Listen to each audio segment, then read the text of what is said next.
Hi అండి. అందరికీ నమస్కారం. Welcome to my channel. ఈ వీడియోలో ఏపీ ప్రభుత్వ ఉద్యోగులకు మరియు పెన్షనర్లకు 30% ఐఆర్ ప్రకటన బొప్పరాజు వెంకటేశ్వర్ గారు కీలక ప్రెస్ మీట్. మరి పూర్తి వివరాలేంటో వీడియోలో తెలుసుకుందాం. వీడియో ఎక్కడే కానీ స్కిప్ చేయకుండా ఎండ్ వరకు చూసేయండి. అప్పుడే ఇన్ఫర్మేషన్ పూర్తిగా అర్థమవుతుంది. అలాగే వీడియో చూస్తున్న ప్రతి ఒక్కరు లైక్ చేయండి ఫ్రెండ్స్. ఈ వీడియోని తోటి ఉద్యోగ, పెన్షన్ మిత్రులతో అయితే షేర్ చేయండి. కొత్తగా మన ఛానల్ చూస్తున్న వారు ఇంకా ఎవరైనా సబ్స్క్రైబ్ చేసుకోకపోతే వెంటనే మన ఛానల్‌ని సబ్స్క్రైబ్ చేసుకోండి. సబ్స్క్రైబ్ చేసుకోవడం వల్ల నేను చేసే ప్రతి ఒక్క వీడియో మీ వరకు రీచ్ అవుతుంది. ఇక ఆలస్యం చేయకుండా వివరాల్లోకైతే వెళ్ళిపోదాము. ఫ్రెండ్స్ ఇక విషయానికొచ్చినట్లయితే 2023 సంవత్సరంలోనే రాష్ట్ర ప్రభుత్వ ఉద్యోగులకు కొత్త పీఆర్సీ అమలు కావాల్సి ఉంది. సో, ఇదేమి ఉద్యోగుల గొంతెమ్మ కోరికేం కాదు. అది వారికి చట్టబద్ధంగా రావాల్సిన హక్కు. నియమ నిబంధనల ప్రకారంగా ప్రతి 5 ఏళ్లకోసారి ఏపీ ప్రభుత్వ ఉద్యోగ పెన్షనర్లకు జీతభత్యాలు సమీక్షించి పెరుగుతున్నటువంటి ధరలకు అనుగుణంగా వేతన సవరణ చేయాల్సిన బాధ్యత అయితే ప్రభుత్వం పైన ఉంది. 2023లో అమలు కావాల్సినటువంటి ఈ ప్రక్రియ జరగకుండానే కాలం గడిచిపోతూ ఉంది. దగ్గర దగ్గర 3 ఏళ్లు కావస్తోంది. సో, ప్రస్తుతం మనం 2026 సంవత్సరంలో ఉన్నాము. మార్చి నెల కూడా ముగిసిపోతుంది. కానీ ఇప్పటికీ పీఆర్సీ కమిటీ ఊసే లేదు ప్రభుత్వం సైడ్ నుంచి. అదే గత వైసీపీ ప్రభుత్వ హయాంలో 2023లోనే ఈ ప్రక్రియను పూర్తి చేసి ఉద్యోగులకు లబ్ధి చేకూర్చాల్సిన ఆహ్, చేకూర్చాల్సిన ఉన్నప్పటికీ వారు ఆ పని చేయలేకపోయారు. ఎందుకంటే వారు అధికారంలోకి రాలేదు కాబట్టి. ఇప్పుడు కొత్తగా ఏర్పడిన కూటమి ప్రభుత్వం ఆహ్, సో, ప్రభుత్వం వచ్చిన తర్వాత కూడా మనకు పరిస్థితిలో మార్పేమి కనిపించలేదు. కనీసం పీఆర్సీ కమిషన్ చైర్మన్‌ని కూడా ఇంతవరకు నియమించకపోవడం ఉద్యోగుల్లో తీవ్ర అసంతృప్తిని కలిగిస్తుంది. దాదాపు 2 ఏళ్లు అవుతుంది ప్రభుత్వం ఆహ్, వచ్చి కూడా. సో, మరి సమాజం వైపు నుంచి కూడా ఉద్యోగుల పోరాటానికి మద్దతు ఎందుకు ఉండకూడదు? ఇది కేవలం కొంతమంది వ్యక్తుల స్వార్థం కాదు. వేలాది కుటుంబాల జీవనోపాధికి సంబంధించిన న్యాయమైన కోరిక. గతంలో 2022లో చలో విజయవాడ వంటి భారీ ఉద్యమాలు చేసినప్పుడు సామాన్య ప్రజలు స్వచ్ఛందంగా ముందుకొచ్చి ఉద్యోగులకు మంచినీళ్లు, మజ్జిగ అందించి సంఘీభావం తెలిపిన చరిత్ర కూడా మనకైతే ఉంది. ఇక బీఆర్ఎస్ బీఆర్టీఎస్ రోడ్డులో జరిగినటువంటి అప్పట్లో జరిగిన అపూర్వ స్పందన సో, ఉద్యోగులకు ఎప్పటికీ మర్చిపోదు. కేవలం కొన్ని రాజకీయ పార్టీలకు తొత్తులుగా ఉండే పెయిడ్ బ్యాచ్‌లు మాత్రమే ఉద్యోగులపై విమర్శలు చేస్తాయి గానీ, సామాన్య ప్రజలకు, ఉద్యోగులు పడుతున్నటువంటి ఇబ్బందులేంటో బాగా తెలుసు సామాన్య ప్రజలకు. ఉద్యోగుల ఆర్థిక స్థితిగతులను దెబ్బతింటే అది మొత్తం సమాజం పైనే ప్రభావం చూపుతుందని కూడా తెలుసు. ప్రభుత్వ ఉద్యోగులలో ఒక రకమైన అభద్రతా భావం ప్రస్తుతం అయితే నెలకొంది. మరి 2023 నుంచి రావాల్సినటువంటి పీఆర్సీ అలాగే దాన్ని సాగదీస్తూ వెళ్ళి 2028లో వచ్చే 13వ పీఆర్సీలో కలిపేస్తారా అనే భయం కూడా వారినైతే ఈ మేరకు వెంటాడుతోందనమాట. అయితే ఇలా జరిగితే గనక ఉద్యోగులు కొన్ని సంవత్సరాల పాటు రావాల్సిన పెరిగిన జీతాలను అయితే మాత్రము పూర్తిగా కోల్పోతారనేది వాస్తవం. అయితే పొరుగు రాష్ట్రమైనటువంటి తెలంగాణ పోల్చుకున్న అట్‌లీస్ట్ అక్కడ మన ఏపీని తెలంగాణ రాష్ట్రంతో పోల్చుకున్న పరిస్థితి చాలా దారుణంగా అయితే ఉంది ఆంధ్రప్రదేశ్ ప్రభుత్వ ఉద్యోగులది.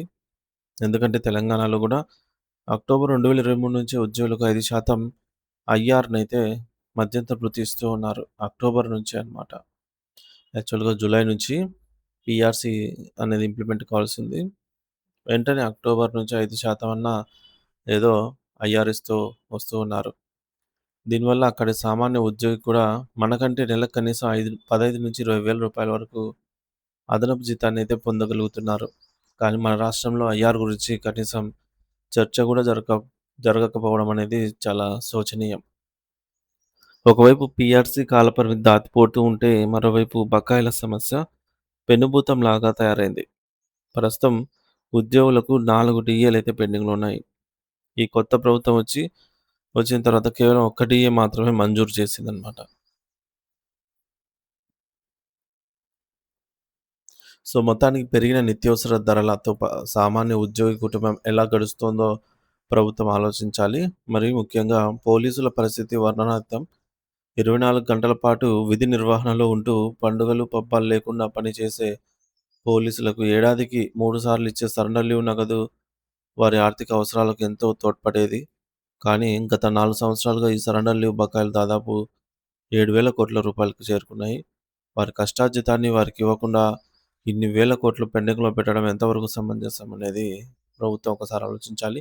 రాష్ట్రంలో సుదీర్ఘ కాలంగా ఉద్యోగ సంఘం నాయకులుగా ఉన్నవారు అనేక ప్రభుత్వాలను చూశారు. చంద్రబాబు నాయుడు గారు సీనియర్ నాయకుడని, గతంలో ఆయన హయాంలోనే 43% ఫిట్‌మెంట్ ఇచ్చిన చరిత్ర ఉంది అని ఉద్యోగులు ఆయన్ను నమ్మారు. ఎన్నికల ముందు ఇచ్చిన హామీలను ఆయన నెరవేరుస్తారని కూడా ఆశపడ్డారు. కానీ ఆయనను కలిసి 5 నెలలు గడిచినా పీఆర్సీ కమిషన్ ఏర్పాటుపై ఎటువంటి ముందడుగు పడలేదు. నా మీద నమ్మకం ఉంచండి నేను చేస్తాను అని ముఖ్యమంత్రి గారు చెప్పిన మాటలను ఉద్యోగులు నమ్మరు. కానీ ఆ నమ్మకం ఇప్పుడు సడలిపోతోంది. సో, అప్పట్లో ఉద్యోగులు నమ్మారనమాట. చంద్రబాబు నాయుడు గారు బహిరంగంగానే సభలలో, ఎన్నికల్లో ప్రచారంలో భాగంగా ఇచ్చిన హామీలను. సో, ఇప్పుడు ఆ నమ్మకం కాస్త సడలిపోతోంది. ఎందుకంటే ఆర్థికేతర అంశాలైన ప్రమోషన్‌లు, ఉదాహరణకు ఆర్టీసీలో 5,000 మందికి ప్రమోషన్‌లు ఇవ్వడము, ఇవంటివి జరుగుతున్నప్పటికి కూడా ప్రతి ఉద్యోగి ప్రధానంగా ఎదురుచూసేది ఆర్థికపరమైన ప్రయోజనాల కోసమే. ప్రస్తుతం ఉద్యోగ సంఘాల నాయకుల పరిస్థితి కూడా చాలా దారుణంగా ఉంది. ప్రభుత్వం నుండి ఎటువంటి స్పందన రాకపోవడంతో సాధారణ ఉద్యోగులు తమ నాయకులను ప్రశ్నిస్తున్నారు.